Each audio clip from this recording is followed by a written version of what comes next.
Welcome to Nuked Radio. This is episode 64. Today is Thursday, October the 11th, 2012. I'm your host, Christina Consolo, and with me today is Jules and Kurt from Room 101, who's going to play some clips for us. Confirmed by the U.S. government, the new oil seen for several miles in the Gulf of Mexico is from the Macondo well. Also, this morning at 8:45, there was an update from the Assumption Parish Police Jury that a 25-foot section of pipeline was found floating in the Sinkhole. This thing gets bigger by the day. It's starting to look like a lake. 2 nights ago, the public was allowed to attend a meeting with state scientists. There was a geologist that spoke and said several times that Highway 70 is safe and stable near the sinkhole. And then yesterday, a water main broke next to it. What they had originally said about the sludge that was tested from the top of the sinkhole is that it was diesel organics, but now they're saying that it's crude oil. Now there's 5 parts to this meeting that you can find on YouTube. I've posted them a couple of times on the Radchick page. Email me if you can't find them. They are on the Assumption Parish Police Jury site. Another thing they said several times, we don't know where it's coming from.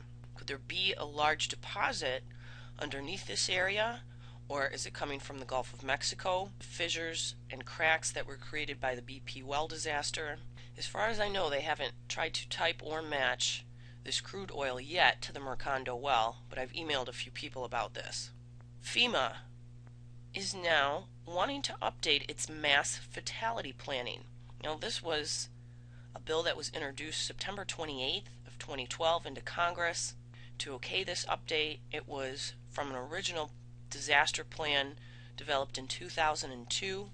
A few other things that I found in regards to FEMA and DHS is on 9/26 they ordered $289 million worth of 1, 2, and 3 bedroom housing units. Now there were some initials after this, IDIQ, which I found out means indefinite delivery, indefinite quantity. Also on 9/26 they ordered infant and toddler shelters. Those are also indefinite delivery and indefinite quantity. They ordered Sig Sauer weapons, I don't know if I'm saying that right, and Colt carbine rifles. On 9/27 they placed an order for portable human tripwire units. And I didn't know what these were. I thought at first when I saw tripwire it meant some kind of booby trap device. But what they actually are is a very advanced dosimeter. Back in February, DHS had put on the FedBiz Ops page there was an opportunity for companies to develop this technology. What they wanted was a mass spectrometer that could identify individual isotopes and their concentrations, have a little jump drive attached to it so that the badge, which is worn by personnel, can be put into a computer and the information downloaded later. This would be a very sophisticated spectrum badge. Now I just received information on 10/6. There's a video on YouTube showing a bunch of generators that are marked for delivery to New Orleans. This was filmed in a Home Depot in Georgia. Now yesterday, 10/10, DHS put in an order, FEMA put in an order for $3.6 million worth of community safe rooms to be shipped to Edinburgh, Texas, and $2.4 million worth of community safe rooms to Brownsville, Texas. On 10/18, The Great Southeast Shakeout Drill will occur at 10:18 a.m. Timing is everything. If you haven't done this yet, please review Jack Reed's theory that the Gulf of Mexico is not a featureless, faultless bowl, which is rather obvious since there's earthquakes that occur there. His theory outlines why he believes that what happens in the Gulf of Mexico can affect not only the New Madrid Fault and the Reelfoot Rift, but a fault that extends into South Carolina and a fault that extends all the way up into my neck of the woods, the St. Lawrence Seaway. He believed that they were all connected. 2 nights ago, by the way, there was a 4.5 in Montreal. People commented on the Montreal Gazette site that the earthquake sounded like a loud boom at the beginning and then a ripple that even disturbed concrete buildings, and it seemed to move from west to east, which would follow the St. Lawrence Seaway, which is right next to Montreal. There's a theory that a methane eruption had caused an extinction event in the past. We're going to play some audio from that. Methane is the most basic component of hydrocarbons and natural gas. In 1986 at Lake Nyos in Cameroon, there was an eruption that killed 1,800 people and every animal up to 25 kilometers away.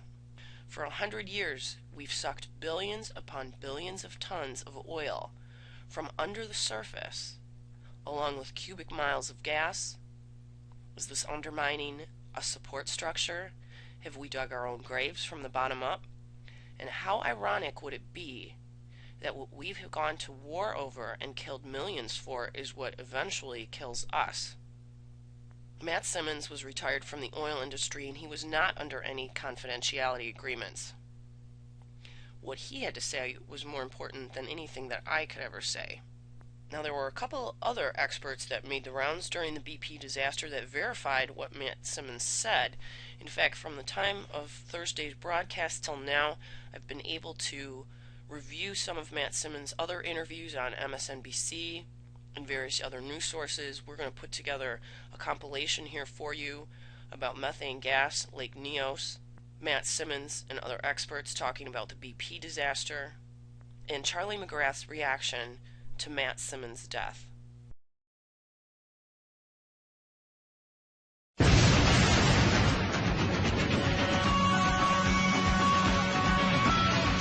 Methane explosion on mega disasters.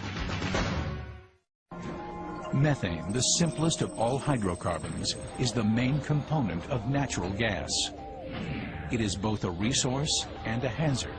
Dissolved in water, it will not burn, but when it is released into the air, any spark can make it explode. Dr. Gregory Riskin is a professor of chemical engineering at Northwestern University. He has developed a controversial theory that says the oceans can and have produced methane eruptions on a global scale. It has happened periodically over the last 500 million years without fail. So there is no question in my mind that it will happen again. Methane, says Riskin, was responsible for the Permian mass extinction, the largest mass extinction of all time. Up to 95% of all species disappeared from the face of the Earth. Professor Riskin believes the extinction was the product of a giant methane eruption and its incredible explosive force.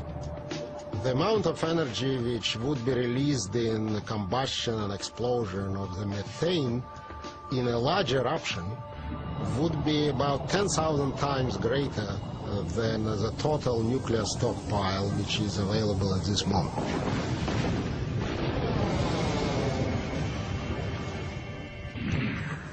Riskin's theory works like this. Deep pockets in the ocean allow methane to accumulate over long periods of time. In the Permian period, a seafloor basin of methane-saturated water may have reached a breaking point. An earthquake, underwater landslide, or even a meteor impact could have been the trigger. And suddenly, like shaking a gigantic soda bottle, the deepest part of the ocean would have exploded in a deadly storm of methane bubbles. The idea of a violent methane eruption from one of the world's oceans seemed like science fiction, until something very much like it actually happened. It took place at Lake Nyos in the African nation of Cameroon. Well, in 1986 in Lake Nyos, something happened in lakes that had never happened before. There was a tremendous eruption of CO2 gas that was stored in the lake. A huge fountain, driven by 1.6 million tons of carbon dioxide, shot out from the waters of Lake Nyos. This gas, when it came out of the lake, produced so much energy that it generated a gas water fountain out of the lake that was about 100 meters high. And it filled up the lake basin, and because CO2 is about twice as heavy as air, it flowed out over the spillway and coursed down through the river valleys, where it killed people up to 16 miles away from the lake. 1,700 local villagers and all their livestock died, smothered by carbon dioxide. The eruption at Lake Nyos really lit a fuse in the scientific community for an explosion of ideas about where else this might have occurred, and most specifically, whether there were these kinds of tremendous gas eruptions from the ocean. I have almost no doubt that there is a stagnant basin somewhere where methane is accumulating as we speak. I have no idea where it might be, simply because the deep ocean is very little known.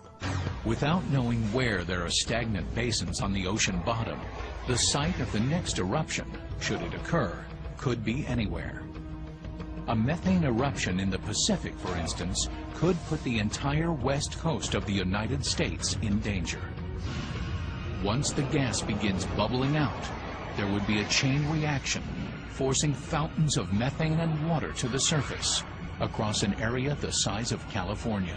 Tsunamis would reach the west coast of the United States, for example, and say Hawaii, in a very short time, perhaps a few hours. Cascading tsunamis from a Pacific eruption may first strike American shores at San Diego. The low-lying terrain exposes heavily developed areas to extensive water damage. It is possible to estimate that the flood waters may reach heights of over 100 meters in a large eruption. At that height, tsunamis would cover downtown San Diego, leaving only the city's 25 tallest skyscrapers visible above the water. Next would come the methane-bearing water clouds, ready to ignite as soon as they meet any random spark.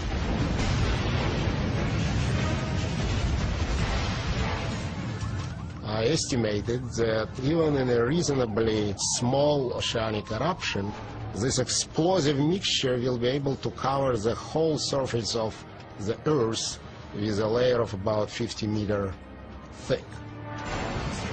The methane eruption itself is confined to one area of the ocean, but the disaster it produces would be global.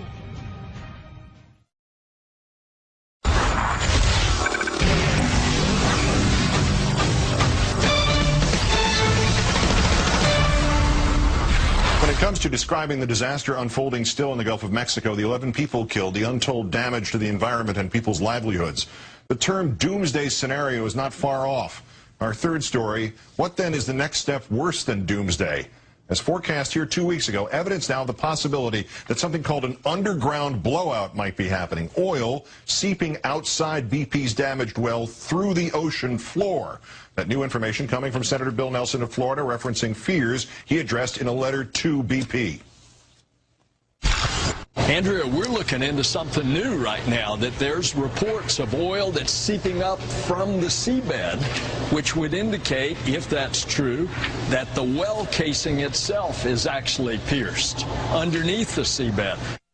That said, obviously, to Andrea Mitchell on this network. Last week, the Washington Post reported sources at companies involved with the well said that BP discovered damage inside the well below the seafloor during the initial top kill procedure that failed the failed measure to plug the leak with mud. A BP official, speaking on condition of anonymity, had told the newspaper that, quote, "We discovered things that were broken in the subsurface, and that the mud being pushed into the well to prevent oil from coming out was making it out to the side, into the formation."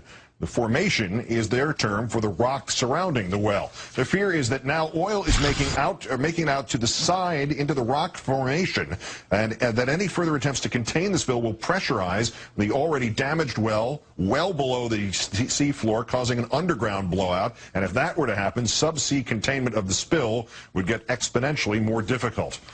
Try to translate that, we'll once again turn to oil and gas industry expert and veteran Bob Kavnar, the contributor to the Huffington Post, as well as founder and editor of the Daily Hurricane blog. Bob, thanks again for your time tonight.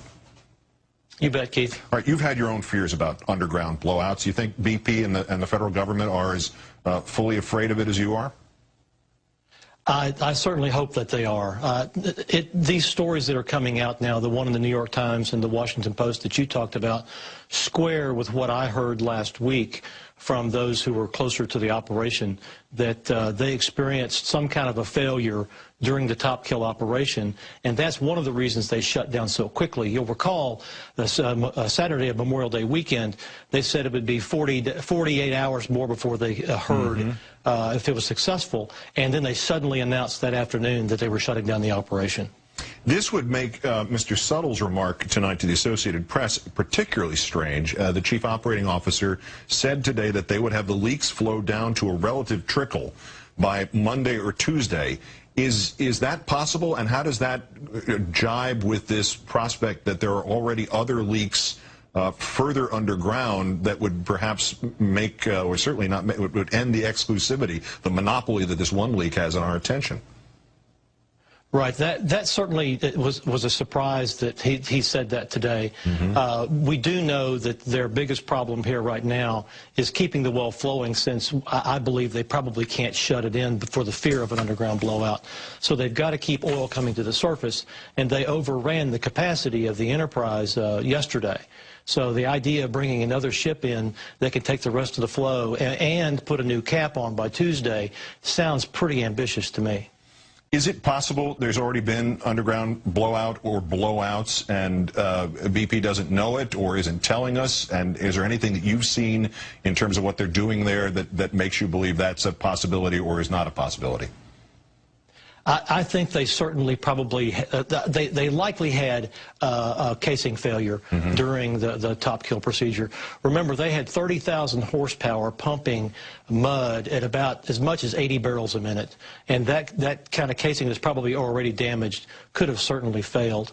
What tells me is that they have a downhole problem is that they're working to fit a cap that latches onto the top of the blowout preventer rather than just setting a new blowout preventer.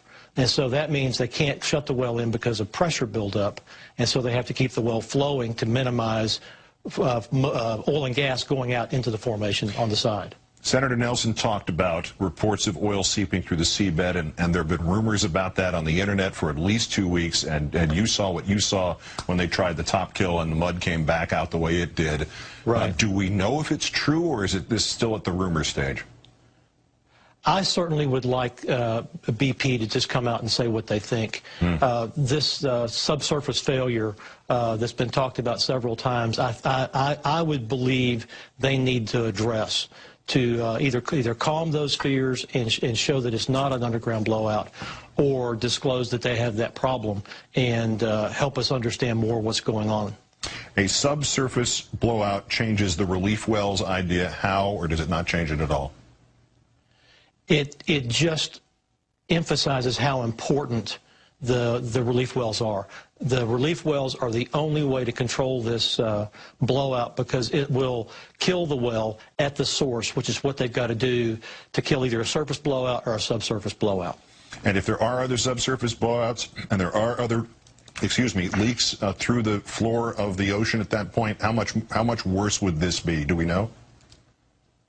Well, the real doomsday scenario here, Keith, is if that casing gives up and it does come through the other strings of pipe, because remember, it's concentric pipe that holds this well together. If it comes into the formation, basically you've got uncontrolled flow to the seafloor, and that is the doomsday scenario. There's nothing they can do except the relief well, and it could likely flow for some time until they get it killed.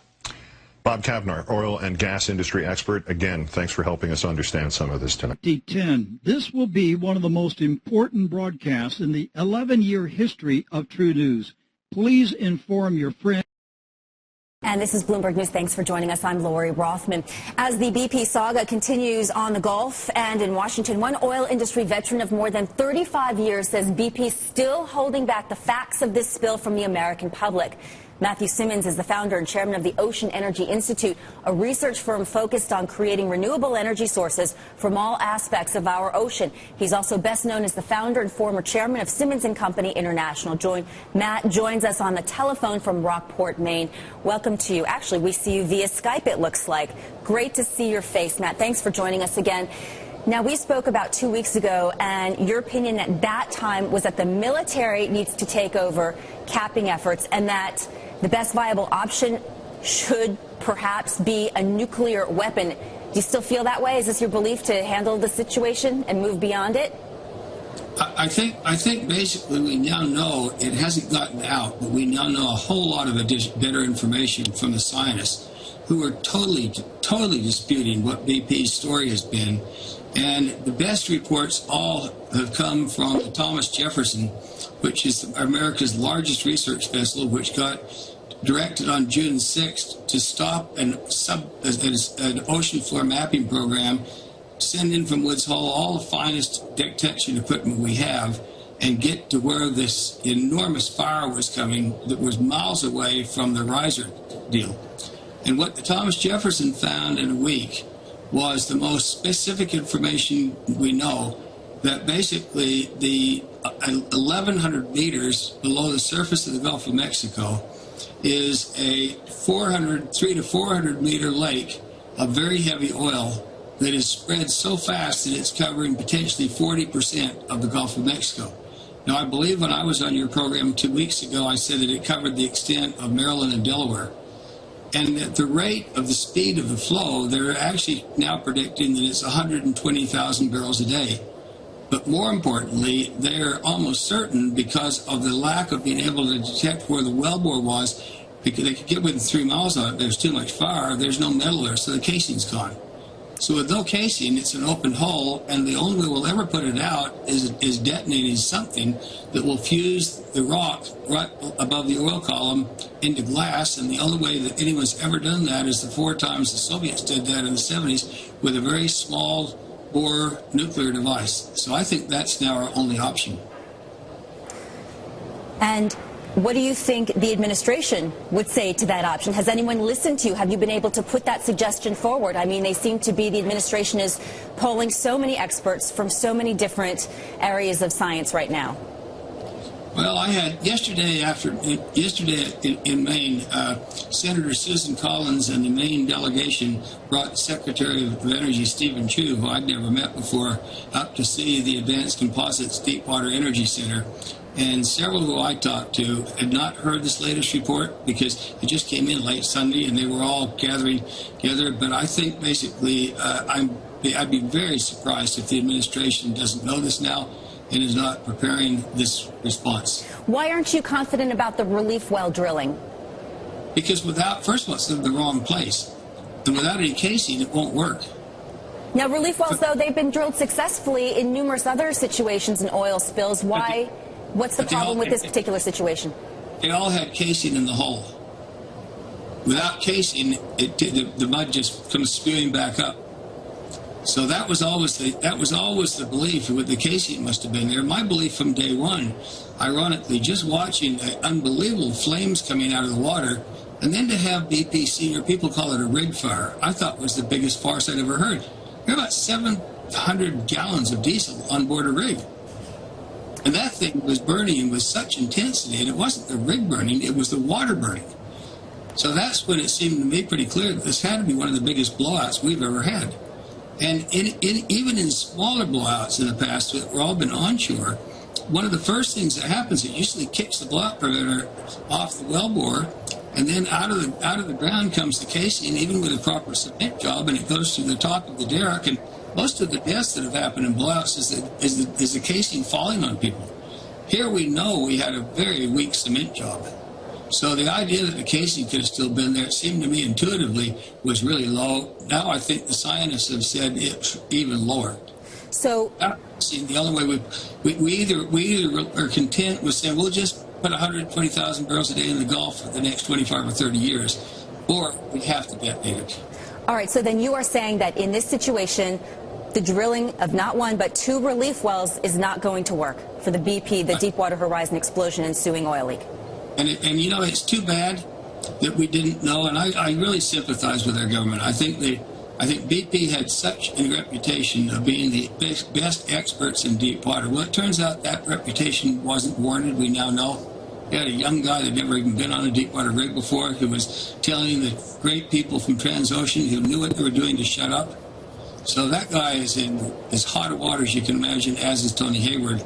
And I think the government, we will find, is going to take all their cash. Matthew Simmons is founder of the Ocean Energy Institute. He joins us on the phone. And Matt, thanks so much. Always good to talk to you again. I know you were hearing what Lizzie was saying. Yeah. Some of the information that I'm seeing here in our Bloomberg story, the pressure inside that well is now over 6,800 pounds per square inch since it was sealed on July 15th. Does that give you cause for concern? No, it's a total diversion. Why do you say that? That's the gas condensate that was trapped in the drilling riser which blew off the wellhead at 10:01 a.m. or p.m. Central Standard Time on April 20th.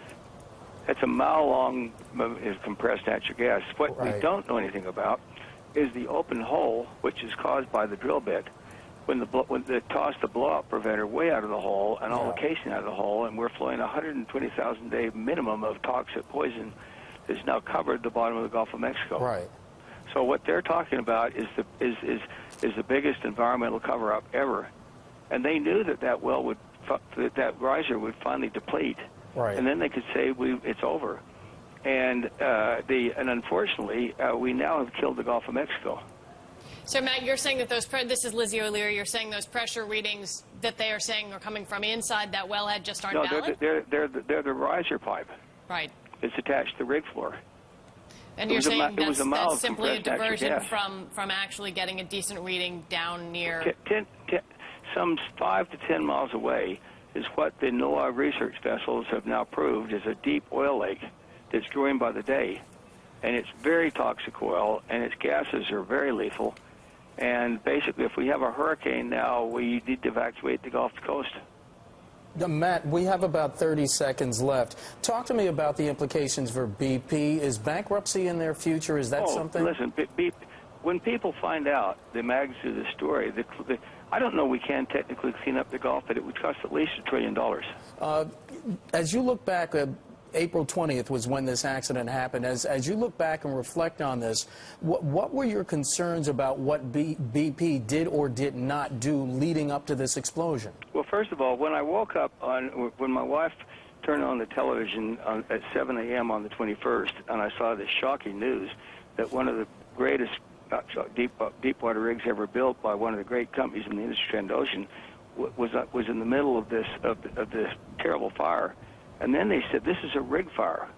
This is the fuel on the rig. I know that there was 700 gallons of diesel on the rig, and I said, this is a lie. The Gulf of Mexico's on fire. Why are they saying this? For 2 days, they kept saying it's a rig fire. When the rig sank, they could no longer call it a rig fire, so they said it's a riser leak. Okay, so why did they say it? Because if they'd said the truth, they'd all go to jail. Huh. Just that simple. Yeah. I mean, look at some of the testimony of the people, of the Transocean people who were pleading with them. Do not do this or we'll all die. And this little 32-year-old punk that pleaded the fifth yesterday for the second time, this is the first time he'd ever been a company man on an offshore rig, said either my way or the highway. You're talking about Robert Calusa, the company man, who we should point out in these Coast Guard hearings, we have been supposed to hear from the company man on the rig twice. One has said he's been sick. The other has pleaded the fifth. I think this is the second time this one guy's pleaded the fifth. I've never known his name. Kaluza, He was 32 years old, and he was the guy that invited his superiors to come on board for a party once they got to TD. So they were partying on the rig when the rig exploded. And they tried to blame Transocean on that. Well, let me ask you then, because we've seen Transocean staff be named as parties of interest here. No, they're parties of heroic. They need congressional medals of hero for this. So you say the blame lies squarely with BP in this situation? 101%. Matt, could I I'm ask... really disgusted with other than John Hofmeister, the retired president of Shell America, he's the only other person that I've seen in the industry that's been willing. Now, a lot of people would like to speak out, but they're under confidentiality agreements with BP. Matt, could I ask you about the financial implications of this? Because you told Fortune magazine about a month after the spill that you started to short the stock. Yeah, Why? you bet I did. Because I thought BP was going to go under. And when I read that, and I've been saying that for a month, and when I read that 20 of the 24 Wall Street analysts had buys, I thought, that's ridiculous. I'm going to short them. I'd never shorted a stock in my life before. So, Matt, have you gotten a little squeezed? It's Julie here. Have you gotten a little squeezed as the stock is now bounced off the bottom? No, because I know. I mean, I've got patience. It's going to go to 1. So you still think it's going to go out of business? They've promised to clean up the Gulf. Is that right? Yeah. Yeah. Do you know how much that's going to cost if they can technically do it? Well over $1 trillion.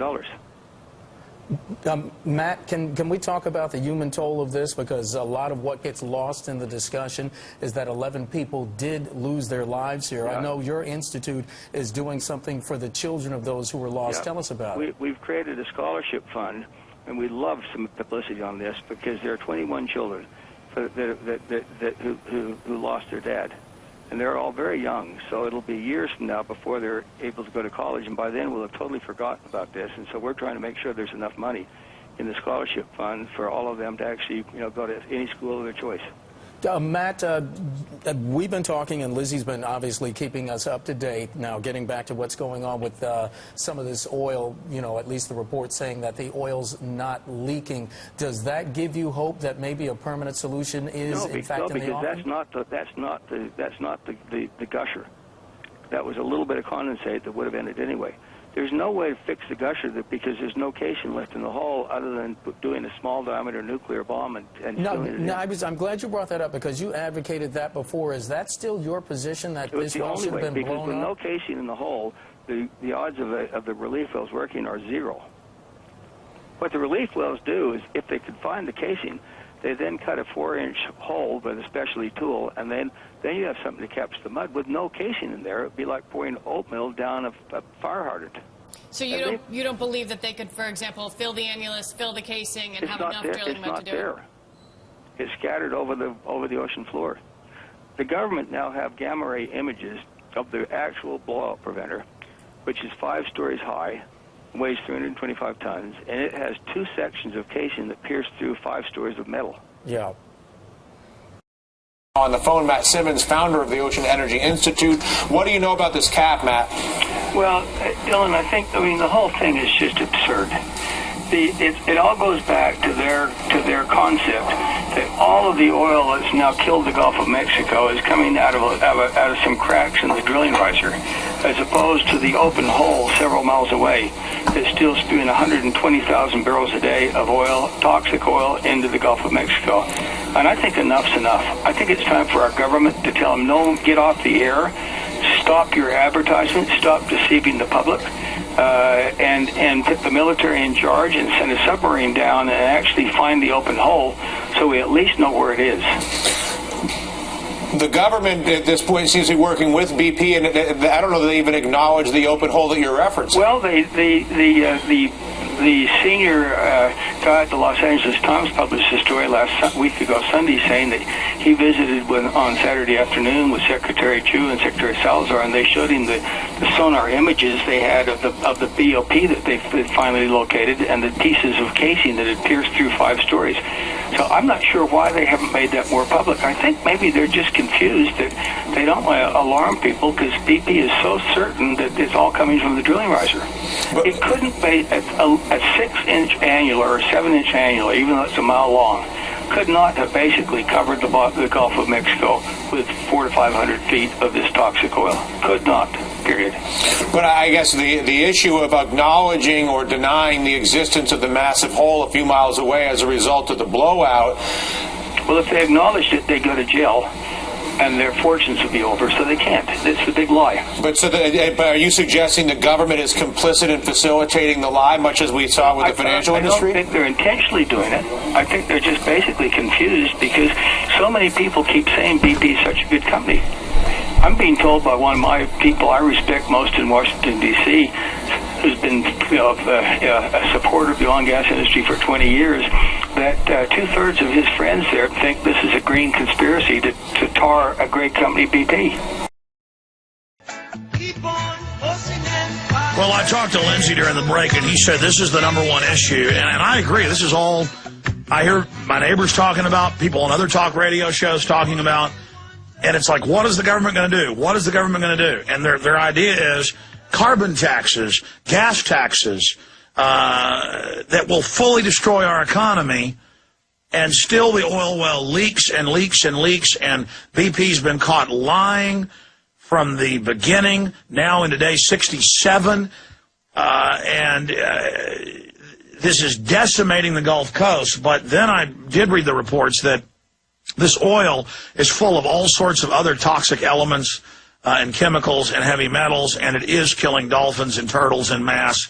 It is just destroying the fishing, the agriculture. The government's done everything it can to block a good response. Lindsey Williams continuing, you got up to the point of the super, high-powered pressure of this well, which they're now admitting, and then you had new developments. Yes, Alex, when I was at Prudhoe Bay as the chaplain to the elite of the world for those 3 years' time, I watched them bring in many oil wells.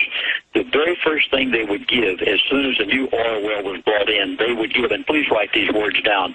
You want to be correct whenever you say things. Alex, you'll notice that over the years, the only thing I ever give on any show is what I can prove, document, and never do I go into, I think so, I hope so, or possibly could be. I stay away from it. The first thing they would give is the flow rate.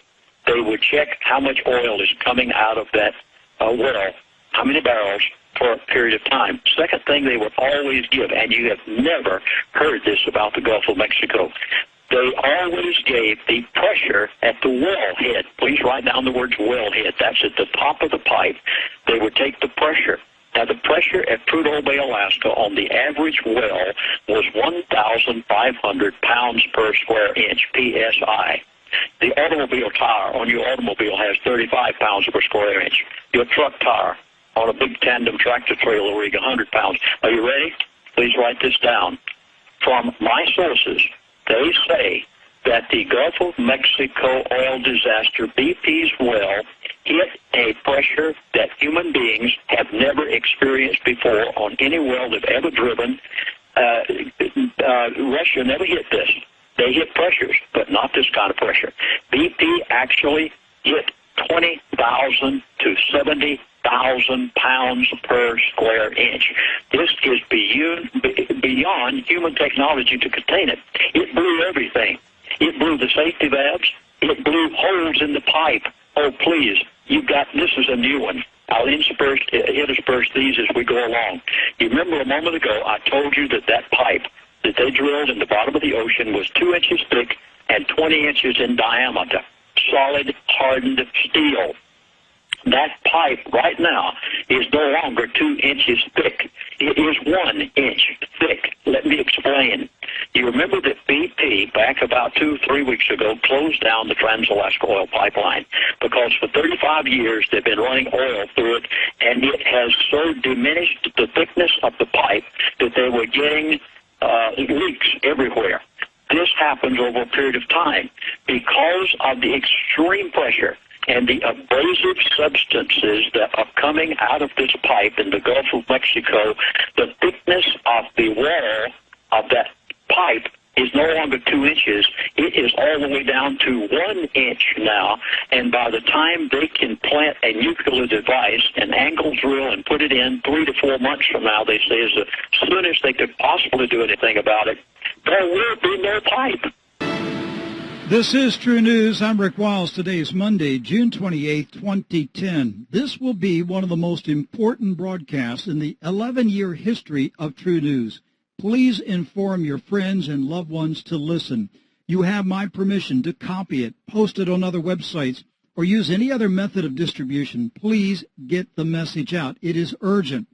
Mr. Matthew Simmons will join me in a few minutes to give us his expert analysis of the Gulf oil crisis. Mr. Simmons is one of the most respected figures in the oil industry. That's what makes his sober assessment so chilling.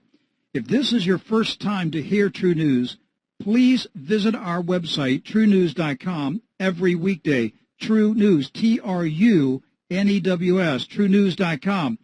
Mr. Matthew Simmons is on the telephone to discuss the ongoing calamity in the Gulf of Mexico. Mr. Simmons is the founder and former chairman of Simmons and Company International. He is a member of the National Petroleum Council and the CFR, and he's one of the world's leading advocates of peak oil. He is the author of the best-selling book, Twilight in the Desert, the coming Saudi oil shock in the world economy. Mr. Simmons, it's an honor to have you today. Welcome to the program. Oh, thank you. I wish I had more pleasant news to share with you. Well, let's get into this calamity. You've been a very outspoken person about the BP oil disaster, and I've been closely monitoring your comments since April 20. You were criticized by a lot of people in May and early June for your estimates about how much oil is pouring into the Gulf, but BP has revised their figures at least 4 times, so time has proven you correct. My question is, are BP and Washington telling the American people the truth about what's going on, or are they suppressing the facts?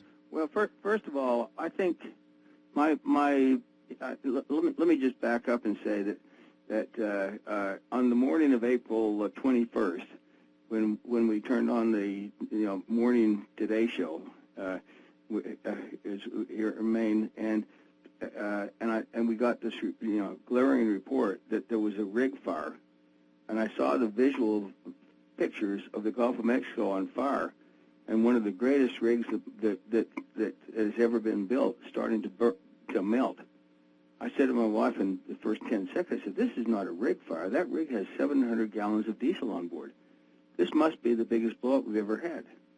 Now, I'm kind of fortunate or unfortunate of starting my career accidentally in being an investment banker to the oil service industry 45 days after the Santa Barbara oil spill. So blowouts have been kind of a topic, I wouldn't say near and dear to my heart, but all of the watching the evolution of Cameron Iron Works and Vetco and Vetco Gray and Hydro is to try to build bigger and bigger blowout preventers so that we didn't ever have blowouts again.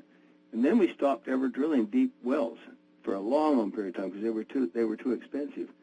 And I thought to myself, this isn't a rig fire. Who is? And then I realized within about 20 minutes that BP had created the illusion that because they still control all the news. And they created the illusion this was a rig fire. Well, that was great for 2 days until the rig sank. But when the fire still went on, they then said, "Oh, we have a leak." And they blamed it on the riser. Now, I know a lot about drilling risers because, again, I help finance a lot of these companies that make drilling risers. Drilling risers are basically 22.5 inches in circumference, and 2/3 of it is a plastic elastomer so that the drill string doesn't crack and break in currents. I thought, what are these people talking about? Are they just idiots? And then within a day or so, I realized they're not idiots at all. They obviously cut. BP is infamous in the last 15 years, which used to be a really great company. But when John Brown came in and patted himself on the back of being the biggest cost cutter in the world, he created a culture of basically pride of yourself on how much cost you can cut. And here they made the most egregious mistakes ever. And this is a well that should never have been drilled, and halfway through they should have quit, but they were desperate to book proven reserves. And so they must have realized when the well blew out that some people were going to have to go to jail unless they actually created the illusion that it was just a little leak coming from this riser. And that illusion is still alive and well today. 10 miles away from the riser there are fumes coming up from the Gulf of Mexico from an open hole that most of the scientists now pretty well agree by the spread of the oil lake has to be at least 120,000 barrels a day.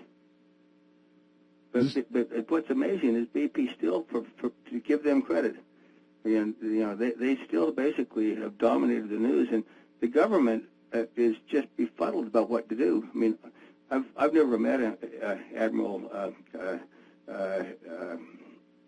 Thad Allen, but I hear that he's one of the finest public servants ever, but he doesn't know anything about this. So everybody is relying on BP for their information, and BP's lying through their teeth. You said that there's a second leak about 10 miles away? It's not a second leak. It's the blowout. That's the blowout. Yeah. Then what are they showing us? They're showing us, you have to visually picture a 22.5-inch circumference piece of white pipe. And out of that is a little tiny crack. And out of that is some fumes that are going about 3 to 4 feet high.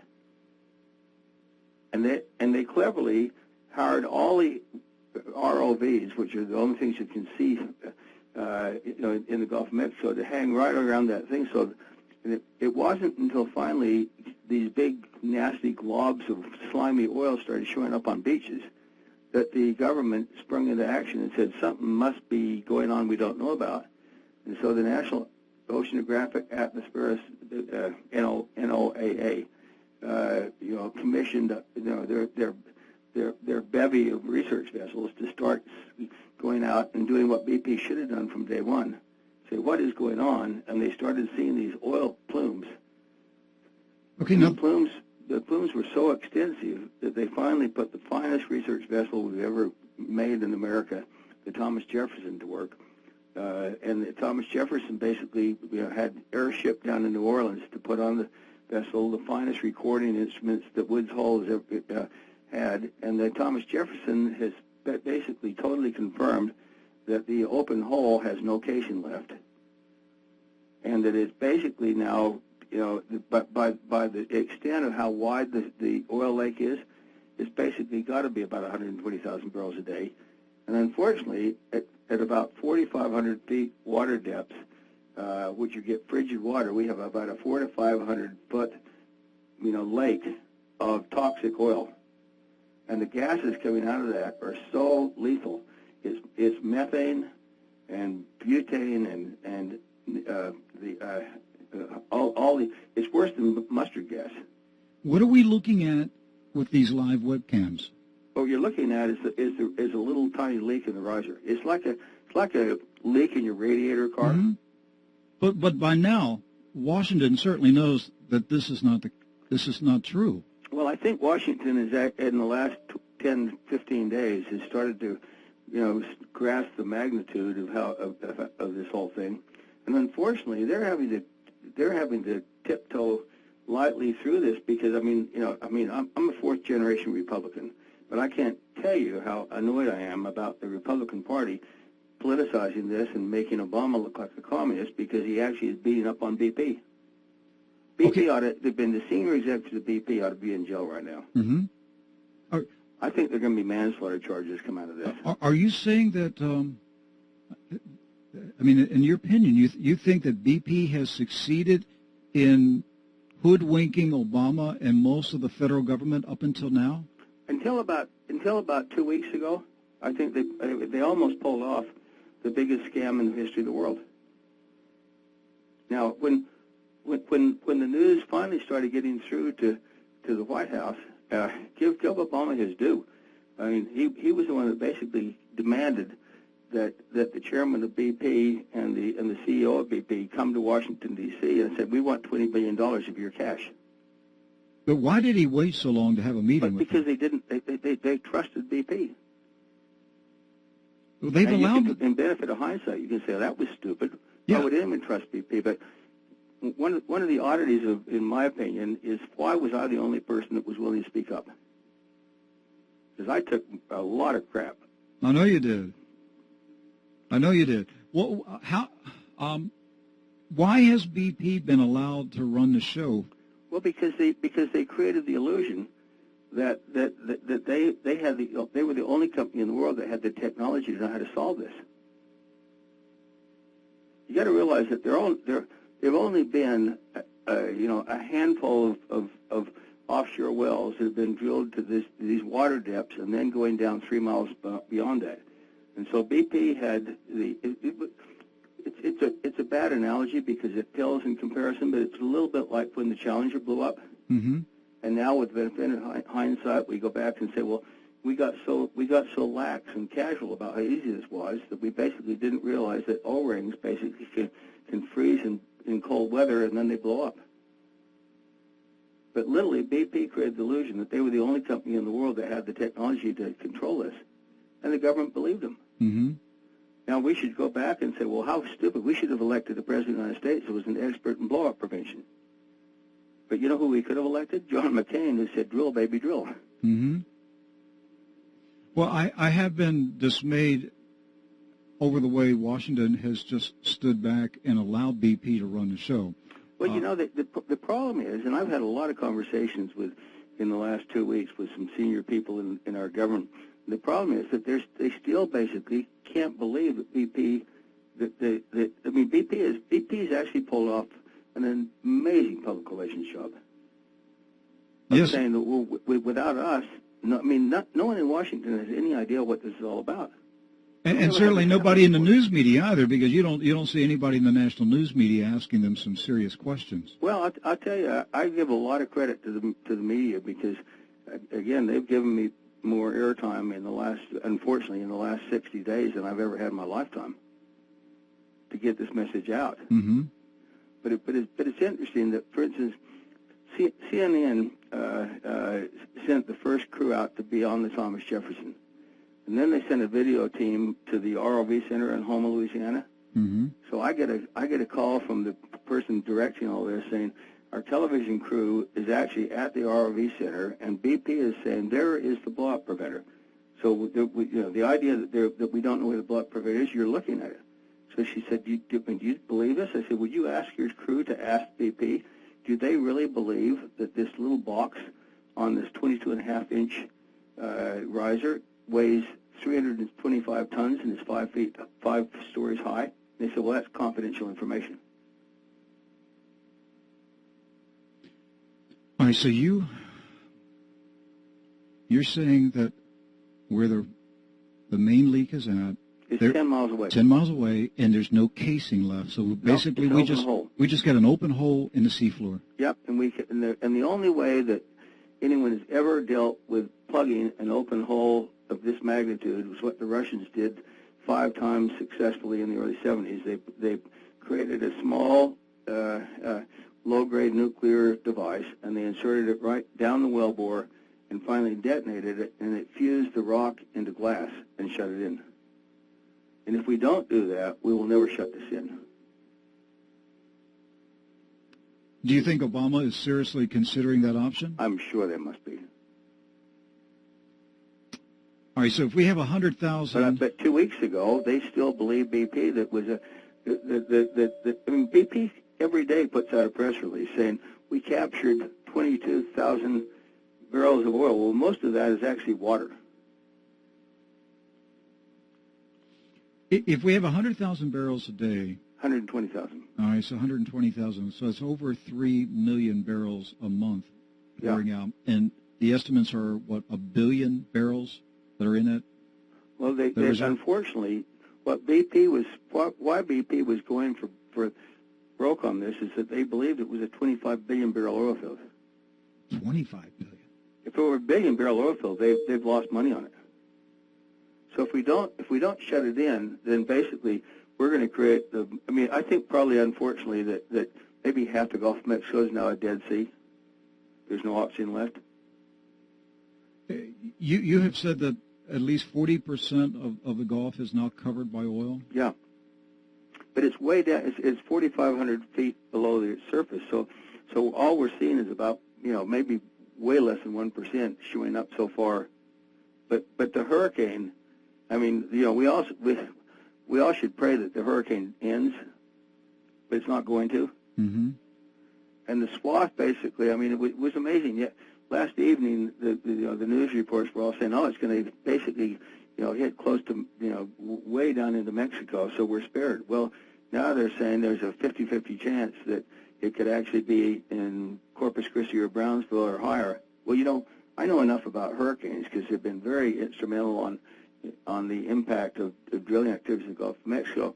we have no idea yet. I mean, this hurricane could basically hit New Orleans. We won't know that for a day or two.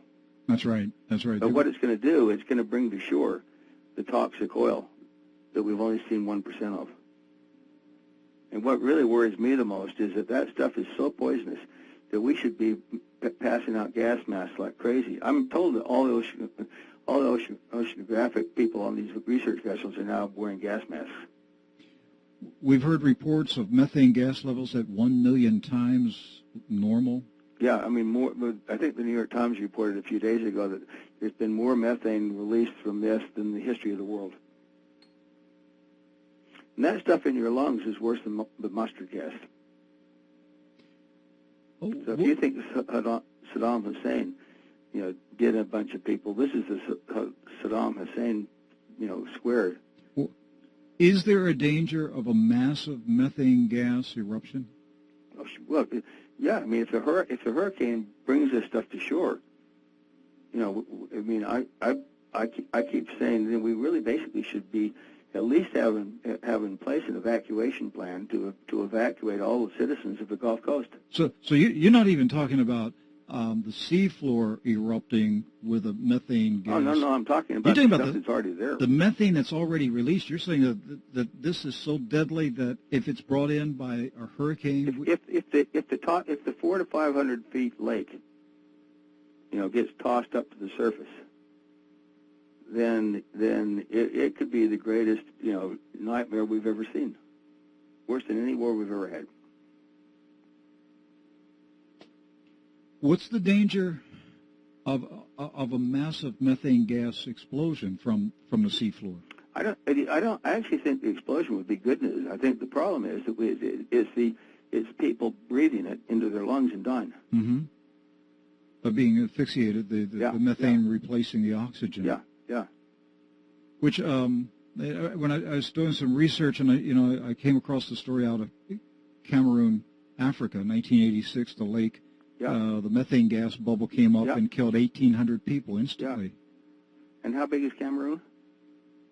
That's not that big. Relative to the people that live, across the Gulf Coast. Do you have any estimate? I mean, with hurricane winds, how? Well, what we know about hurricanes is that they stir up. One of the things that's odd about the Gulf of Mexico is how little we really know about it, because in the shallow parts of the Gulf of Mexico, it's very warm water, but when you get about 20 miles offshore, it turns into being like the Caribbean, and when you get 200 or 300 feet down, it turns into cold water. When you're down at basically in the outer continental shelf down to 5,000 feet, which is where the wellbore begins, it's basically 37-degree water. So it's frigid water. So the reason we've never seen this oil lake is it's a bed of tar. But what the hurricanes do is they churn up the cold water, and that's what saved Houston's bacon when after Katrina, is that Rita basically stopped because when they got closer to shore, there was all this cold water. Well, now we're not going to have cold water. We're going to have deadly gases, deadly oil. And we know that hurricanes definitely stir the currents on the bottom of the sea, because we've only got about a 100-year history of that. Yeah, because they're scientists have been warning about the danger of hurricanes breaking the oil pipelines on the Gulf floor. So you're saying the real danger is stirring up this massive lake of oil and that we've rising only to the seen top. Just a fraction of so far. And so that oil rising to the top is going to release all these deadly chemicals, which are going to be blown into the Gulf. Yeah, well, we're going to paint the Gulf. If a hurricane basically comes on shore and brings this stuff up, unless it doesn't exist. Now, if BP's right, it won't exist. But the odds of them being right today is zero. Or at least telling the truth. Well,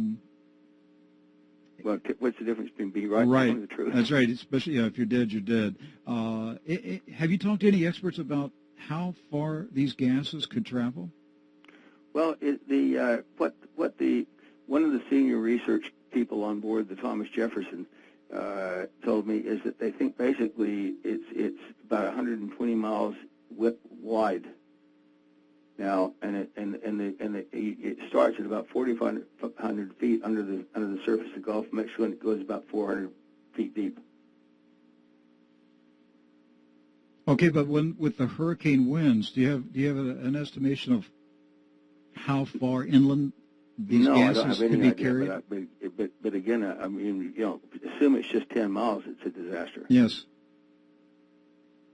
But if it gets in, for instance, if it gets through the Bolivar Strait, which is a little tiny gap between Galveston Island and Bolivar Island, then we poison the ship channel, and we shut down, one of America's most important energy sources. If it gets into the intercoastal waterways of Louisiana, it shuts that down. So about a week ago, there was a little tiny news report that came across either Reuters or Bloomberg saying that there are 18 power plants along the Gulf Coast that have already done their emergency preparedness to shut down if this gooey stuff that's now showing up in the beaches of Louisiana and Florida get within a half mile, because there's such water hogs, it would shut them down. We could have the biggest blackout in American history and also a fuel shortage at the same time. And there's also a water desalinization plant in Tampa. Yeah.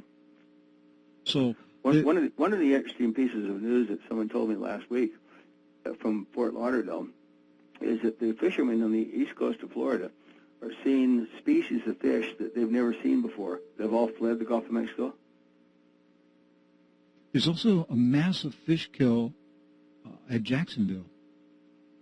Huh. In the St. John River.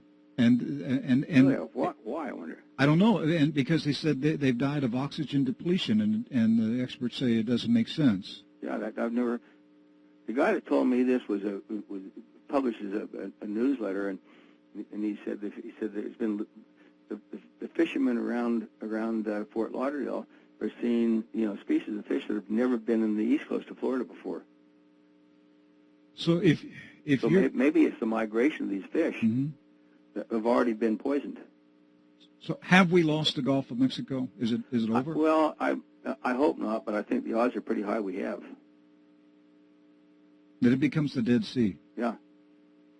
And unfortunately, that was a term that I used about 3 days into this and got so severely criticized for being a sort of a Stephen King. Well, this thing continues on and on and on. What are we into now? What is this? We got to basically shut the well in, and the only way we're going to do that, in my opinion, and again, I'm not an expert in this, but I've read a whole lot.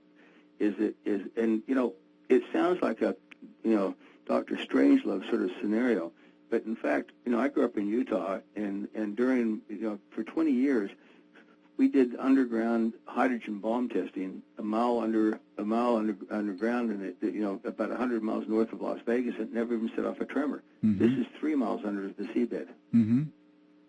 But it's just such a scary sound that I think I sympathize with the people in Washington right now, and I think it's so unfair that they're being criticized, saying that this is their fault. Well, I don't think it's their fault. I'm just dismayed that they have been so willing to believe BP. Well, again, there were only a handful. I'll tell you what would have been great is if 4 or 5 other senior people in the industry, like senior people, but why should the government say, there's this retired investment banker that now lives in Maine that's talking about this, and he must be right and the whole rest of the industry must be wrong? Mm-hmm. That's pretty far-fetched. Talk about, somebody crying wolf about weapons of mass destruction. But had Rex Tillerson, for instance, and I'll single him out because he finally last week, got praised for being so bold. He was only bold because he got subpoenaed.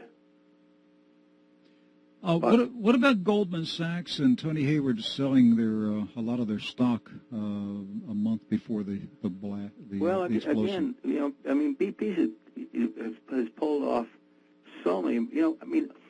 If you go back and look at their 15-year history when John Brown took over, they turned the North Slope into a rust pit. Alaska Pipeline is basically a third now full of sludge because of BP. The loss of lives and people that didn't die will never work again on Texas City was just tragic, but it was never their fault. was always someone else's fault. So they got consumed with the idea of cost cutting. They became addicted to it. In the very first days, the BP said they talked about a methane gas bubble coming up that set off this explosion. Yeah. Was that correct? Oh yeah, it was absolutely correct. What they didn't tell people is that basically it blew the blowout protector off. We still have no idea where the blowout protector, the BOP, even is, because they immediately corralled every ROV, which are these fabulous machines that Oceanarian own 8 and manage the other 4, and said stay right on this riser, so that it wouldn't actually be allowed to go anyplace else. I assume you don't have much hope that the relief wells are going to work. Well, with no casing in the hull, I think most experts, and we've had so few blowouts in the last 40 years that there are not a lot of people still alive that understand this stuff. But I don't think anyone that really understands this thinks there's a chance of actually having a slant relief well work if there's no casing. But these relief wells are, what, 2 months away? Well, at best. At best. So 2 to 3 months. But the odds of them happening are somewhere between 5% and 0. All right, so is Mr. Obama going to wait the 60 to 90 days and give BP? Is he going to give them the time to do this and then say, this didn't work either? Well, my guess is that they must be, the experts in Washington are just doing overtime now to say, what is going on?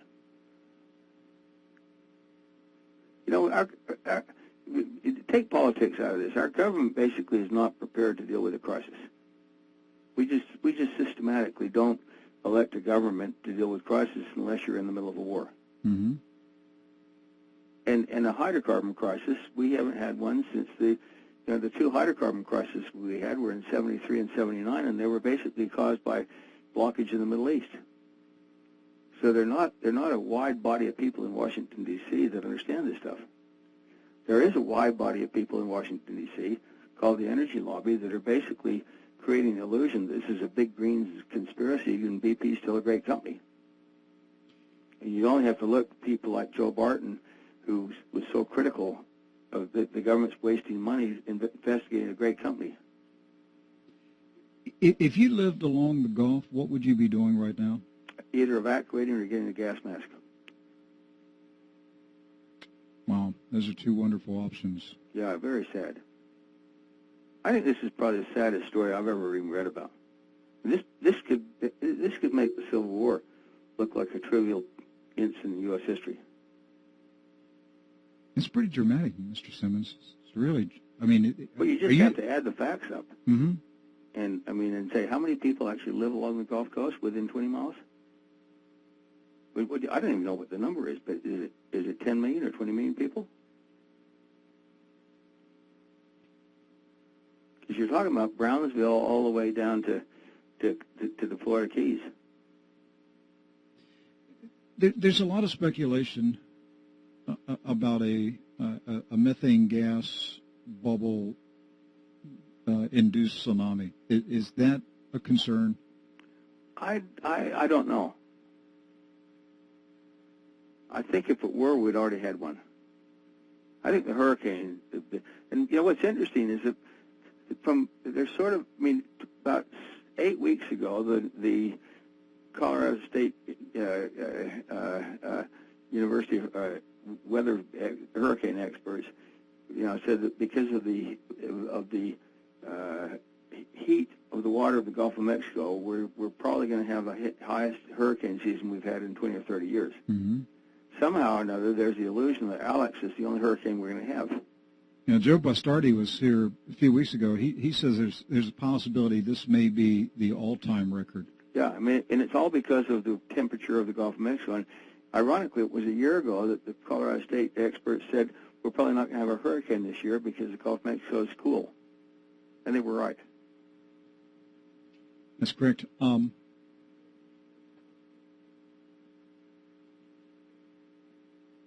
This is amazing. I'm pondering all this.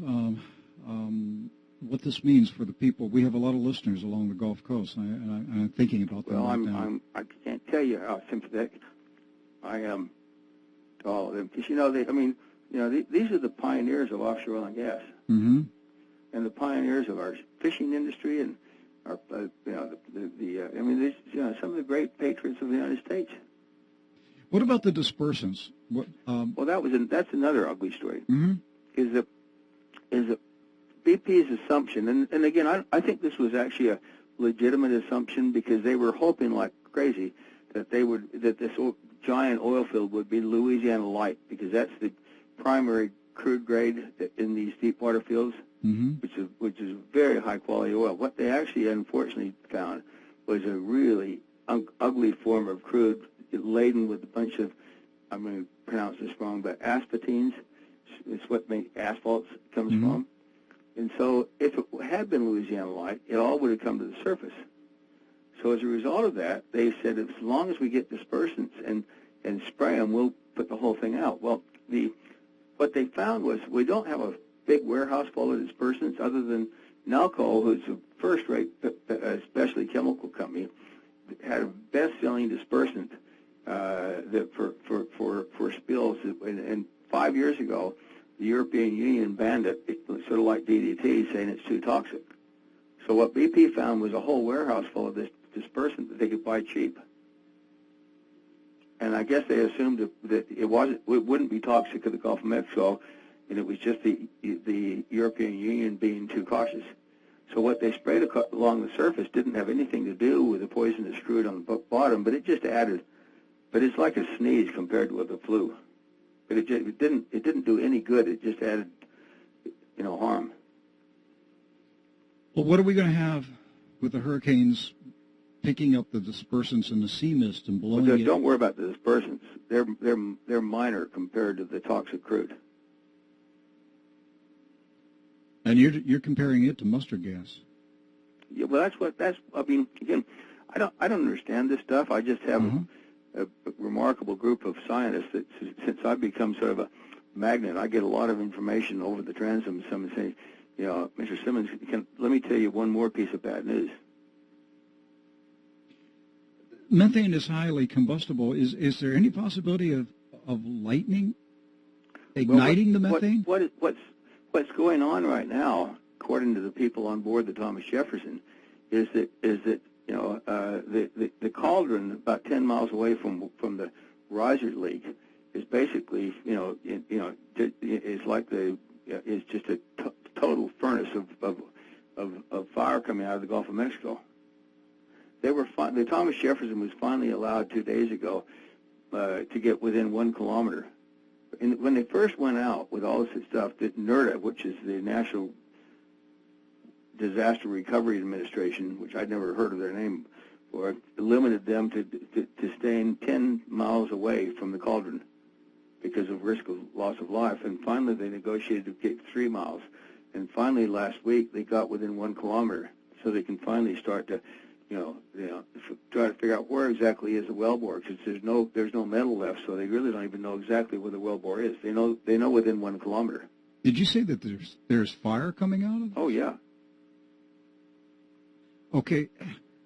Several years ago, and I remember reporting a story in the program that scientists had discovered asphalt volcanoes mm-hmm.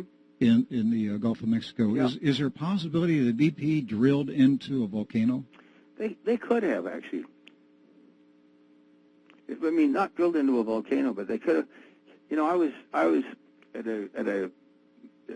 speaking at a dinner in early December for one of the major tanker organizations, and they invited once a year. They invite all their best customers to come for an appreciation, and the head of the shipping department at Petrobras in Brazil was supposed to be there, but he got the flu. So one of their top senior executives in their exploration program just happened to be in Houston, so he came in his place. And I was sitting next to him at dinner. I said, "Tell me about the Santos Basin, the Tupi field. Is that as big as people are all saying?" He said, "We don't have a clue yet." He said, "That is the riskiest project that's ever been done." He said, first of all, it's about 300 kilometers from the nearest shore base. So just delivering the daily materials is a chore. Then you get materials on a drill ship, and the drill bit goes down through 7,000 to 8,000 feet of water, and then it starts penetrating through the crust, and you basically go down through 20,000 feet of salt. And you get below the salt, and you're nearing the center of the Earth. He said the first 3 test wells at Tupi had an average temperature of 900 degrees Fahrenheit. And what some of us are worried about is, could we actually be penetrating the crust? And if we do, we'll create the largest man-made island in the history of the world. So this could have actually been penetrating, close to penetrating the crust. Okay, this is starting to turn into a sci-fi nightmare. Excuse me? I said this is starting to turn into a science fiction nightmare now. Oh yeah, I mean I can't imagine, if someone had written this up as a book, it would have been so incredible that no one would have read it. I'm not a scientist, but throughout this entire ordeal, the thought of a volcano has been on my mind. Mm-hmm. Now, I have asked numerous guests. I've had geologists and other scientists on the program. I've asked them the same question. No one has really said it's a serious possibility, but something inside of me says this is far worse than any of us realize right now. The deepest well that's ever been drilled, at least in U.S. history, was basically back in 1972 or 73, and it was something like the Big Bertha or something like that. It was in the Anadarko area of Oklahoma. They went down to 33,000 feet vertical depth, and for about 3 days they got the highest quality condensate ever, and then all of a sudden molten sulfur started coming out. And several people on the crew said, God, this is the Earth burping. What is the depth? I've heard different figures. What is the depth of this? 23,000 feet vertical. 23,000? Yep. 5,000 feet of water, and then 18,000 feet of below the seabed. Okay, so the total is 23,000 feet. But what's also interesting is that the crust is not uniform. The crust is sort of like an elongated eggshell. Mm-hmm. But there is fire coming out of this hole. Yeah. I have mentioned this on the program several times. I mean, it's just my own hunch that there was fire coming out of this thing. Again, I'm going back to Washington. They have to know this. Well, I mean, first of all, I think my guess is their learning curve has gone up 100-fold in the last 10 days. But again, give BP their due. For about 45 to 50 days, they were totally in control of the news. And one of the interesting commentaries I had with a good friend of mine here, a neighbor, Major General Doug Odell, retired from the Marines, who's a very close friend of Admiral Allen. And I said, Doug, someone in the government needs to kick BP out. He said, well, the problem is that no one in the government has any idea what this is all about. Without BP's technology, we don't know what to do. I said, BP has no technology. They're making it up. It's the service companies. He said, well, what they're telling the government is the service companies were responsible for the problem. I mean, go back to Iraq and the weapons of mass destruction. I mean, that was how much misinformation was coming? That was trivial compared to this. Mm-hmm. But this would be like the United Nations hydrocarbon experts saying, "Trust me, I have all the technology," and then the United States government saying, "Oh no, we don't believe you." And BP has also been very effective in suppressing or restraining state and local officials from doing anything. I've seen numerous reports of officials. I don't understand this, but yesterday's New York Times had an article, the fact that most of the boats they hired were pleasure boats versus fishing boats. I guess they got them cheaper. So, as far as a lot of the cleanup operation, is it smoke and mirrors? Is it just yeah, it's smoke and mirrors. So, what is BP really doing? Are they trying to figure out what to do, or no? I think they're trying to basically create the illusion. They still are trying to create the illusion that's all coming from this riser. Mm-hmm. And they know that riser basically excuse me. That's right. It's a mile long, 7-inch annular that was jam-packed with condensate. And it's only 3 or 4 feet high in the plume, but they've created the illusion that that's the spill. There's still a lot of people that believe that. In fact, I bet probably 99% of America believes that. And last week when they said the robot had compromised the well, it's all a bunch of baloney. They're just making stuff up as they go. What was also interesting is when NOAA finally saw all these ugly streaks of goo showing up on the shores, that's when they put the research vessels to work. And BP strenuously objected to that, saying there are no plumes. We investigated that. This is just a diversion. Well, that was the cover-up.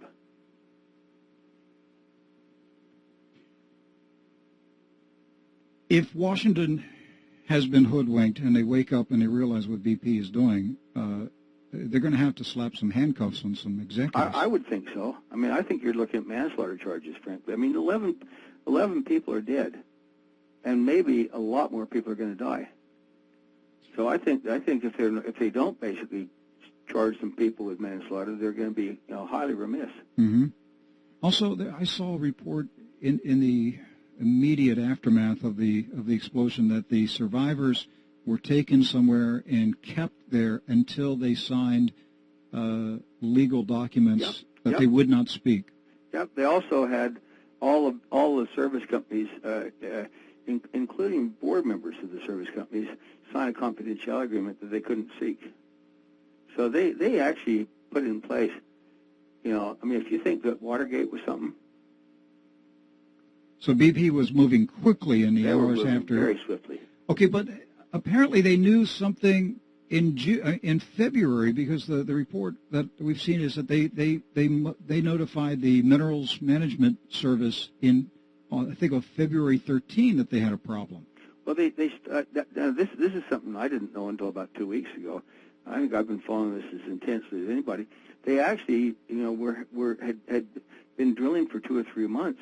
And they decided that they didn't have a robust enough piece of equipment. So then this is all speculation, but I think what happened is that Thunder Horse, which is an enormously large amount of BP's production, went into a steep decline, which they still haven't announced to their shareholders. And they then decided they had to go back on Macondo and prove up so they could actually not write off a bunch of proven reserves. So they went back to this troubled well, and it was a problem well from day one. Going back to the mustard gas mixture and the hurricane season, do you think the federal government will respond before the worst case scenario, or are they going to wait until there's the worst case scenario is going to be on Thursday? And so I think it's kind of too late. But if we're spared and the hurricane actually hits below Brownsville, what we need to do is say, we were given a miracle blessing, and let's now make sure we don't relax. You know what's going to happen if the federal government tells everyone along the Gulf Coast, you got to get out of here? Well, I know what happened when Mayor Bill White tried to evacuate Houston because of Rita. Within 3 or 4 hours, we ran out of gasoline. And so when Ike was coming, the city of the greater Harris County did a far more controlled evacuation plan and asked most people to stay there. So we should have been planning this, but we've never had this kind of emergency before. So we're really caught flat-footed. Have any of the scientists told you how long-lasting are the effects of the gas if it comes inland? Are we talking hours, days? Well, here's what I heard from one of the senior people on board the Thomas Jefferson. Is he said when they got restricted to stay on this 3-mile ring from the cauldron, they were very carefully measuring, putting these careful testing to measure what what is this crude? They were in fine shape for 2/3 because they were downwind. When they finally got the last top, they got into upwind, and within 20 minutes they all got sick. So they spent several days at the Homa Medical Center. Mm-hmm. That's 20 minutes.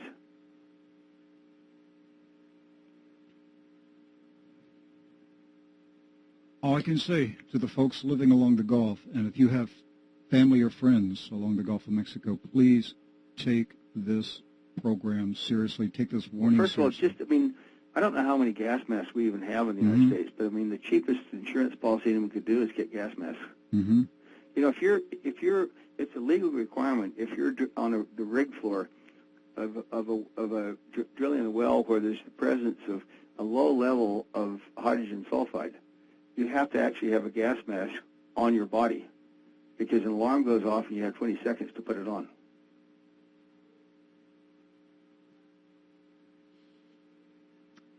So we have a lot of scientific history of how lethal this stuff is. Yes. And as we all know,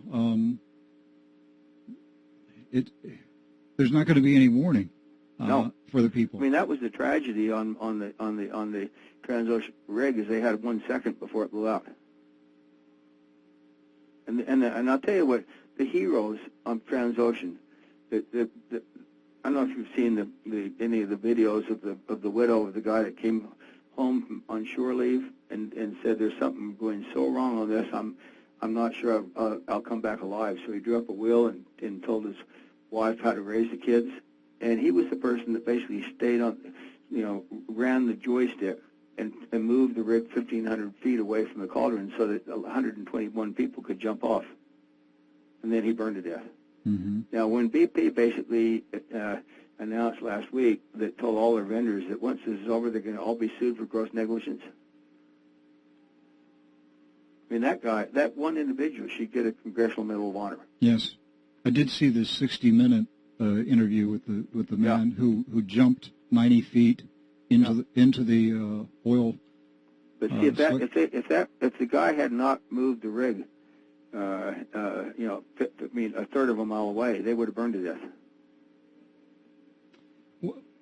We're on the east coast of Florida. Do the people living on the east coast of Florida have anything to fear about this?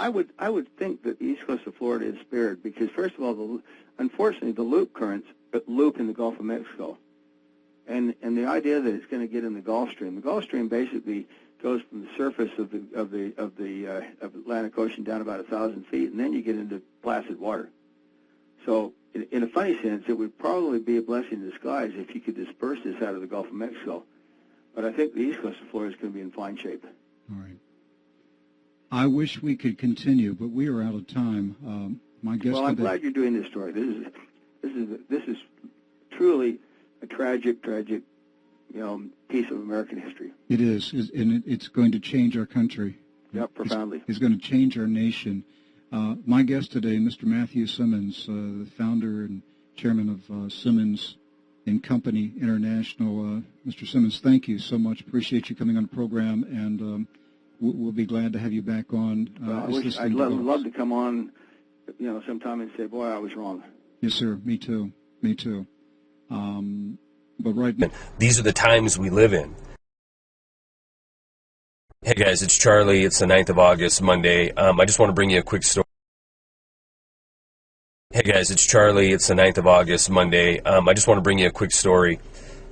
Matt Simmons, many of you know who he is. He's one of the first guys who came out talking about 2 leaks in the Gulf of Mexico and BP's pulling a scam by putting the ROV cameras on a lesser insignificant leak while the true gusher is multiple miles away. 40 years experience in the oil industry and the oil finance business. He was found dead yesterday of an apparent heart attack in his hot tub in his home. Now, I've looked at probably 10 different articles this morning, and none of them elaborate more than in his hot tub heart attack. That coupled with the fact that we have Jane Burgermeister facing trial, facing prison time in Austria because she's speaking out about vaccine companies tainting vaccines and sending them out around the world. It just goes to show you that this is the country we live in. These are the times we live in. You start to upset that apple cart, and you can expect ramifications. Now, neither of these stories is going to make mainstream media. Neither of them are going to be headlines anywhere, except for maybe on my website and a few other ones. So, please keep up the fight. If this isn't 0 hour, I don't know what is. People who are speaking out are being threatened with imprisonment or ending up dead